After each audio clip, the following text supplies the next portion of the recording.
J'ai posé la même question directe à 500 femmes. Quelle est la seule chose qui les attire vraiment chez un homme? Leurs réponses vont balayer tous les conseils amoureux que vous avez entendus. Prenez le temps d'y penser sérieusement. Combien de fois avez-vous pensé l'avoir conquise? Vous avez été drôle, attentionné, donné le meilleur de vous-même. Et au final, elle vous a souri en disant « Oh, tu es tellement gentil ». Ça sonne comme un compliment, mais c'est en fait une condamnation. Dans son esprit, vous n'êtes plus un homme, mais une sorte de mascotte. Cette vidéo dévoile ce qu'elle veut vraiment. Si vous découvrez la chaîne, abonnez-vous, regardez jusqu'à la fin et savourez le contenu. J'ai aussi épinglé un guide ultime, dans les commentaires de cette vidéo, sur l'art de communiquer avec les femmes. Dans ce guide, vous trouverez tout ce qu'il faut pour maîtriser enfin cet art. Passons maintenant à l'essentiel. Écoutez attentivement ce que je vais vous dire. Ça risque de piquer. Ce « tu es tellement gentil » n'est pas juste un rejet poli, c'est un diagnostic exact de votre échec. Quand une femme vous le dit, elle indique qu'elle vous voit comme un soutien émotionnel, pas comme un homme qui éveille en elle un instinct primal. Et voici un fait cruel que personne ne vous a expliqué franchement. C'est vous qui avez créé cette image par vos propres actions. Visualisez la scène. Vous êtes en face d'elle. Vous pesez chaque mot, calculez chaque geste, gérez votre apparence comme un produit en rayon. Vous riez quand elle rit. Vous devenez grave quand elle l'est. Vous adaptez votre énergie à la sienne. Vous pensez être empathique, mais en réalité, vous quémandez son approbation en direct. Et elle le perçoit profondément, pas intellectuellement, mais instinctivement. Ce comportement ne dégage pas la masculinité, mais un besoin masqué sous de la courtoisie. Au cours de ces 6 mois d'interview avec 500 femmes, j'ai découvert quelque chose qui contredit tout ce que les experts en séduction affirment. Elles n'ont jamais mentionné des abdos sculptés, des comptes en banque bien garnis, ni même cette confiance tant vantée. Ce qui revenait constamment, sous diverses formes mais avec la même substance, c'est quelque chose de beaucoup plus simple et percutant. La capacité d'un homme à exister pleinement en lui-même sans se conformer à sa présence. C'est là qu'entre en jeu un concept que Machiavel comprenait il y a 500 ans, en observant les dynamiques de pouvoir entre hommes. L'autorité véritable ne s'affirme pas par des paroles fortes, ni des gestes théâtraux. Elle s'impose par la sérénité inébranlable de celui qui n'a rien à prouver, car il sait qui il est. Il évoquait des princes et des conquêtes politiques, mais le principe s'applique identiquement aux relations hommes-femmes. Le vrai pouvoir se révèle dans la capacité à rester stable, tandis que tout bouge autour. Le problème fatal de la plupart des hommes vient de notre époque, qui nous incite à endosser un rôle, à feindre la assurance, tout en mendiant intérieurement sa validation. Les coachs actuels vous vendent des formules. Fais ceci, dis cela, marche comme ça, regarde de cette manière. Ils vous transforment en acteur suivant un script que vous ne saisissez même pas. Mais les femmes possèdent un radar émotionnel hypersensible qui repère la comédie à des kilomètres. Quand vous simulez une solidité tout en guettant un message d'elle, vous émettez une vibe de désespoir qui anéantit toute attraction réelle. Ce qui active vraiment le désir féminin n'est pas une liste de qualités acquises ou jouées. C'est un état intérieur précis que la plupart sabotent sans s'en douter. Les 500 femmes interrogées ne cherchaient pas des atouts externes. Elles voulaient quelque chose d'absolu, d'inébranlable. Un homme qui est son propre pilier, pas un caméléon émotionnel qui s'ajuste à chacun de ses humeurs. Réfléchissez. Combien de fois avez-vous renoncé à ce que vous vouliez parce que vous redoutiez son désaccord? Combien de fois avez-vous modifié votre opinion pour ne pas la contrarier? Combien de fois avez-vous réprimé vos besoins juste pour la contenter? À chaque fois, vous lui envoyez un message muet mais tonitruant. Ta validation prime sur mon intégrité. À cet instant, vous cessez d'être un homme à ses yeux. Vous devenez une matière qu'elle peut façonner. La vérité dérangeante, c'est que le désir féminin ne s'obtient pas par la gentillesse, ni par des attentions achetées. Il s'allume par quelque chose de bien plus primal. La sensation d'être face à quelqu'un d'incassable, qui reste solide même quand elle pousse vos limites.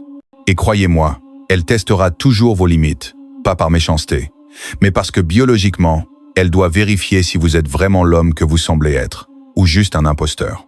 Ce que je vais vous montrer vous apprendra précisément comment bâtir cette solidité intérieure. Comment passer de l'homme qui quête l'approbation à l'homme qui génère sa propre attraction. Avant de poursuivre, si ce contenu vous éclaire et que vous voulez explorer plus en profondeur ces vérités que personne n'ose dire, envisagez de devenir membre de la chaîne. Pas de pub, pas de partenariat, juste du contenu pur, créé parce que des hommes comme vous en reconnaissent la valeur et choisissent de soutenir. Cela nous permet de poursuivre les enquêtes, les interviews et de vous livrer des infos brutes, sans censure. Revenons au cœur du sujet. Je vous ai promis de révéler ce qu'est cette autorité imperturbable, décrite de diverses façons par ces 500 femmes, mais avec la même essence. Et surtout, pourquoi la plupart des hommes la ruinent sans en avoir conscience. Qu'est-ce donc que cette autorité imperturbable qui fait qu'une femme ressent un frisson profond au lieu de vous cataloguer comme un mec sympa? Prêtez attention, car cela va à contre-courant de tout ce que vous avez appris sur l'attraction. Beaucoup croient qu'il s'agit de susciter l'excitation, d'être divertissant, de la faire rire et s'amuser. Mais la vérité tirée de ces 500 échanges est totalement différente. Ce qui déclenche le désir féminin, ce n'est pas l'excitation, c'est la sécurité. Mais attention, je ne parle pas de sécurité physique, ni de votre aptitude à la protéger d'un péril. Je parle de sécurité émotionnelle, ce sentiment instinctif d'être face à quelqu'un qui ne s'écroulera pas, quelle que soit la tourmente. Une des anecdotes qui m'a le plus frappé vient d'une femme qui a décrit un instant marquant avec un homme. Elle traversait un tumulte émotionnel absolu. Un de ces jours où tout paraît accablant et le monde s'effrite. Elle lui a tout déballé, espérant qu'il tente de réparer, propose des solutions, la console avec des mots réconfortants. Mais il n'a rien fait de cela. Il l'a simplement regardée, l'a laissé finir, puis après un silence, calmement, il a dit « ça a l'air d'un fardeau lourd ». Et il est resté là, présent, sans essayer de la sauver ni fuir le malaise. Il a juste maintenu l'espace. C'est le code muet que la plupart des hommes ne décryptent jamais. Il ne s'agit pas d'avoir toutes les réponses, ni d'être le sauveur qui fixe tout. Il s'agit de devenir le roc émotionnel qui reste ferme pendant que tout vacille autour. Les femmes naviguent dans un univers émotionnel bien plus intense que le nôtre, subissant des vagues de sentiments qui montent et descendent sans relâche. Ce qu'elles recherchent, même si elles ne l'expriment pas ouvertement, c'est un homme qui ne se noie pas dans ces vagues, qui reste à leur côté sans être emporté par le courant. Machiavel a observé un phénomène analogue chez les dirigeants face à l'incertitude. Les princes qui survivaient n'étaient pas forcément les plus puissants ou charismatiques, mais ceux qui conservaient leur calme au cœur du chaos et ne cédaient pas à la panique générale. En amour, c'est pareil. L'homme qui devient l'encre émotionnelle de la femme, qui ne plie pas devant son chaos, ni n'épouse son instabilité temporaire, devient irremplaçable. À l'opposé, observez ce que fait l'homme en manque que nous avons tous été un jour. Il devient calculateur dès qu'il perçoit une opportunité avec une femme. Il gère chaque mot, chaque geste, chaque échange, en se demandant si ça lui plaira. Est-ce que je l'impressionne? Ai-je commis une erreur? Son esprit se transforme en échiquier où chaque coup vise l'approbation. Et cet effort apparent, ce besoin évident de validation, tue toute chance d'attraction authentique, car ça pue le désespoir. Et le désespoir est le venin le plus fatal pour le désir féminin. Une cadre m'a raconté une soirée professionnelle où elle a rencontré un homme qui l'a impressionné. Parmi la foule d'hommes tentant d'attirer son regard par leur succès, voyages, relations, il y en avait un qui se contentait d'être présent, à l'aise, sans rien prouver. Il ne vendait pas une version améliorée de lui-même, ni n'ajustait son attitude. Il existait simplement dans sa propre sphère, et c'est cela qui a capté son intérêt. Elle a dit « C'était comme s'il n'avait besoin de rien de moi. Et c'est précisément pour ça que j'ai voulu m'approcher de lui. C'est ce secret qui pulvérise toutes les stratégies de séduction apprises. L'attraction réelle ne se bâtit pas en ajoutant des techniques ou des jeux. Elle émerge en supprimant le besoin, elle naît de l'élimination de cette urgence interne, d'impressionner, de vaincre, de conquérir. L'homme qui ne poursuit pas, qui ne supplie pas, qui ne modifie pas son essence pour plaire, crée un vide magnétique que les femmes détectent et vers lequel elles sont irrésistiblement attirées. Mais voici ce que beaucoup refusent d'entendre. Vous ne pouvez pas feindre cela. Vous ne pouvez pas prétendre ne pas avoir besoin de son approbation, alors qu'intérieurement, vous guettez désespérément un message. Les femmes ont un capteur émotionnel plus précis que n'importe quel appareil et sentent l'incohérence entre ce que vous affichez et ce que vous ressentez. Si votre solidité n'est qu'un masque, elles le sauront. Et dès qu'elles perçoivent cette fausseté, toute attraction s'évapore. L'autorité imperturbable n'est pas une astuce apprise en un week-end. C'est une métamorphose intérieure qui survient quand vous arrêtez de chercher votre valeur dans le regard des femmes et commencez à la construire dans votre propre vie. C'est réaliser que votre existence, votre mission, perdure indépendamment d'elles. Cette indépendance émotionnelle authentique crée ce champ magnétique qui les attire vers vous. Réfléchissez-y. Si ce contenu vous interpelle, Si vous reconnaissez les patterns expliquant vos échecs passés, laissez un conseil en commentaire pour aider d'autres hommes. Partagez ce que vous avez appris. Ça bénéficie à la communauté et renforce vos propres savoirs. Car enseigner est la meilleure façon d'apprendre. La révélation suivante est probablement la plus dérangeante. Elle va questionner tout ce que vous croyez savoir sur l'attraction. Ce qui suit distinguera les hommes qui saisissent vraiment le jeu de ceux qui accumulent des techniques sans compréhension. J'appelle ça le principe du vide. L'attraction féminine ne naît pas de ce qu'on ajoute à l'interaction, mais de ce qu'on en retire, surtout l'éradication totale du besoin. La plupart des hommes approchent les femmes depuis un vide intérieur. Même sans l'avouer, ils ont cette voix interne qui dit « J'ai besoin que ça marche, que tu me vois comme valable, que ta validation me complète. » Cette nécessité, même dissimulée derrière des phrases ou gestes rodés, suinte dans chaque échange. Les femmes la flairent comme un animal sans la peur.